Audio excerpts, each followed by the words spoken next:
достар, біз бүгін солтүстік Каролинаның үлкен қаласы, менің білуімше ең үлкен қаласы болып есептеледі, Шарлотт қаласына барамыз. Бара жатырмыз, енді шығып барамыз. Ал енді қызық өтсін деп уақытымыз. Қазір кішкентай біздің саяхатшымыздан сұрайық. Юна Огай, сіз қайда барасыз? Сіз менің білуімше саяхаттағанды жақсы көресіз, де? Қайда туылдыңыз? Сіз Кореяда, Қазақстанда болып, енді Америкада саяхаттап жүрсіз, де? Қандай күштісіз? Бірдеме айтыңызшы бізге. Так, достар, біз енді шығып барамыз. Жол 1 сағаттан аса уақыт алады білуімше. Енді баламен біз көбіне жүргенде планшет, телефон дегенде бермеуге тырысамыз. Негізінде біз бермейміз, планшет бізде жоқ, ал телефонды бермеуге тырысамыз. Ол үшін жолда не істейміз? Біз осындай ойыншықтарды аламыз, сонымен кітаптарды аламыз. Барынша осылай уақытты өткізуге тырысамыз. Сәлеметсіз бе? Здравствуйте. Сәлеметсіз бе? Саламатсыз. Көңіл күй қалай? Настрой қалай? Настрой жақсы. Енді біз ақырындап достар түсіріп бастап жатырмыз. Қателіктер болса кешірерсіздер. Сіздердің қолдауларыңызбен біздің видеоларымыз жақсарады деген ойдамыз.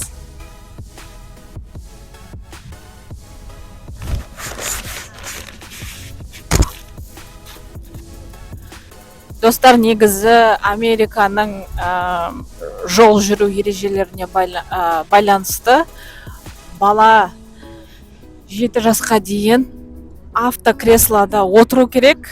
Бірақ біздің қыз мен болғанда менімен бірге отырады. Өйткені автокреслоға үйренем дегенше уақыт керек. Сондықтан камерада біздің кресломыз алдыда тұр. Енді жол полиция қызметкерлері бұлай сирек кездеседі, тоқтатпайды деген ойдамыз. А так негізінде болмайды. Бала автокреслода отыру керек. Туылғаннан бастап осылай отырғызады екен. Сондай сіздерге осы видеоларда Қазақстан мен Америка екеуін салыстырамыз. Өйткені біз жаңадан келгендіктен бізге бәрі басқаша, әрқашан салыстырып жүресің. Әлі толық осы жаққа үйренем дегенше солай болады. Сондықтан бізге өте қызық, сіздерге де қызық болады деген ойда осылай видеоларды жазайық деген идея келді. Қолдап отырмын. Виктор Огай, сізге осы Америкаға келгелі бері мына 2 айдан асты. Не ұнап жатыр? Қазір біздің қызымыз кішкентай, 14 ай. Көп уақытты талап етеді бала. Так, мынаны жемейміз. Осындай бізде снэкс, перекустар алып шығамыз. Бұл осындай жаңағы агуша сияқты жейтіндер. Одан кейін бір целый кішкентай сумка біз снэкс алып жүреміз. Алма болсын, фрукты, осындай перекус.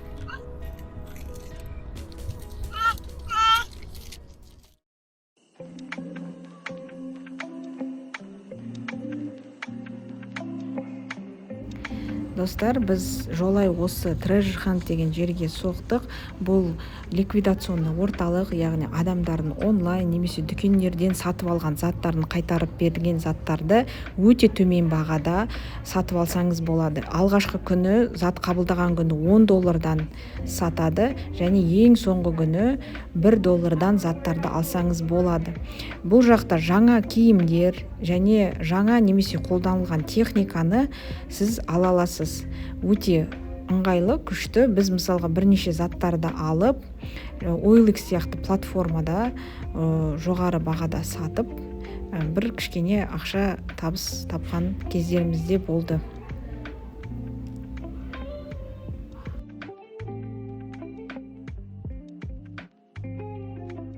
Бізде біршама зат алдық, бәрі $1 болатын. Сәрсенбі күндері бұл барлығы $1, және бейсенбі күндері олар заттарды қабылдайды, жабық, және жұма күндері барлық заттар $10. Яғни ең бірінші күні, товар қабылдаған күні сіздерде көп мүмкіндігіңіз жақсы заттарды тауып алуға болады. Ал біз қыдырысымызды әрі қарай жалғастырамыз. Молодец.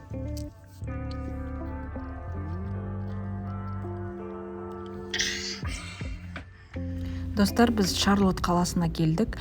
Шарлотт қаласы негізі королева қаласы деген лақап аты бар. 1761 жылы Ұлыбритания мен Ирландия королевасы атанған Шарлотт сол адамның атынан осы қаланы атаған екен.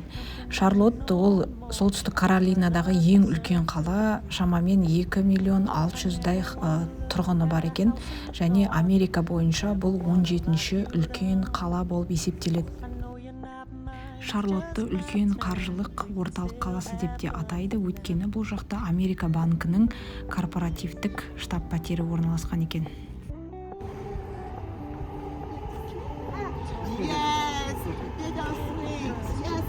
Hi.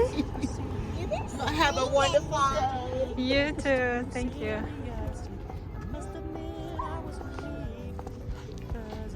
Ал достар, біз тамақтануға осындай бір ресторан, кафеге келдік. Даунтаунға жақын. Хи-хи, можно покачаться.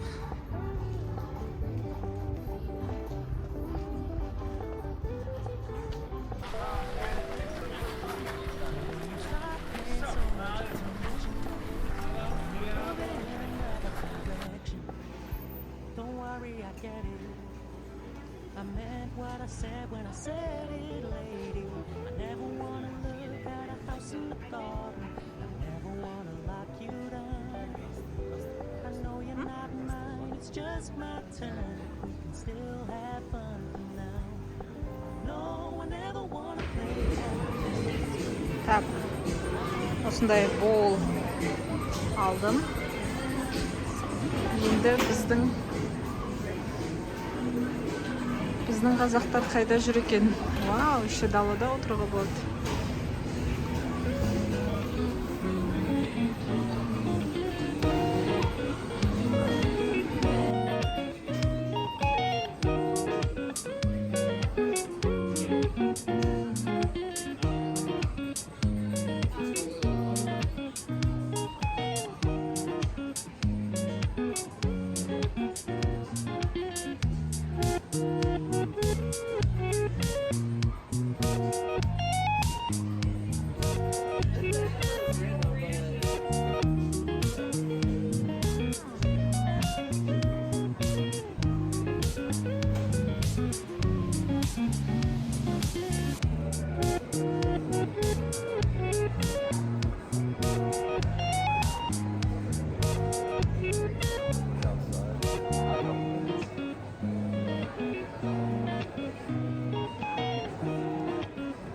Қалай екен?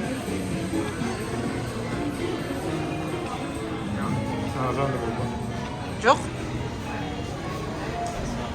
Осындай жер ашу керек екен Қазақстанда. Күшті ұнап жатыр.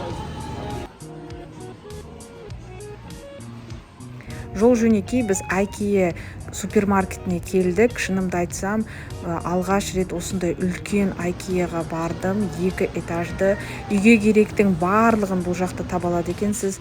Жаңағы жиһаздан бастап ұсақ түйек бүкіл нәрселерді осы жерде алсаңыз болады. Бәрі қолжетімді бағада.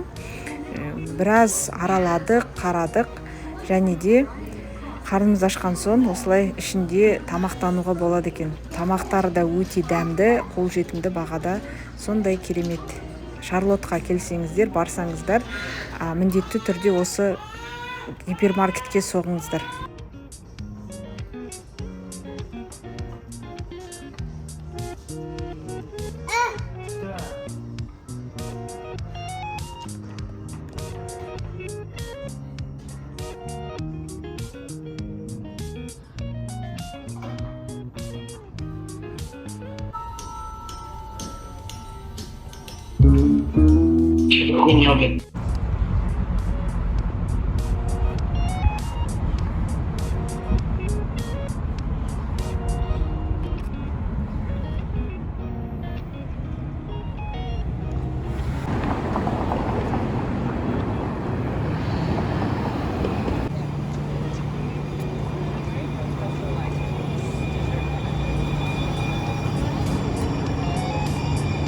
Осылай Шарлот қаласында бір күнімізді өткізіп, керемет күшті әсер алдық. Сіздерге егер ұнаса біздің каналымызға лайк басып, тіркеліп отырыңыздар. Алғысымыз шексіз.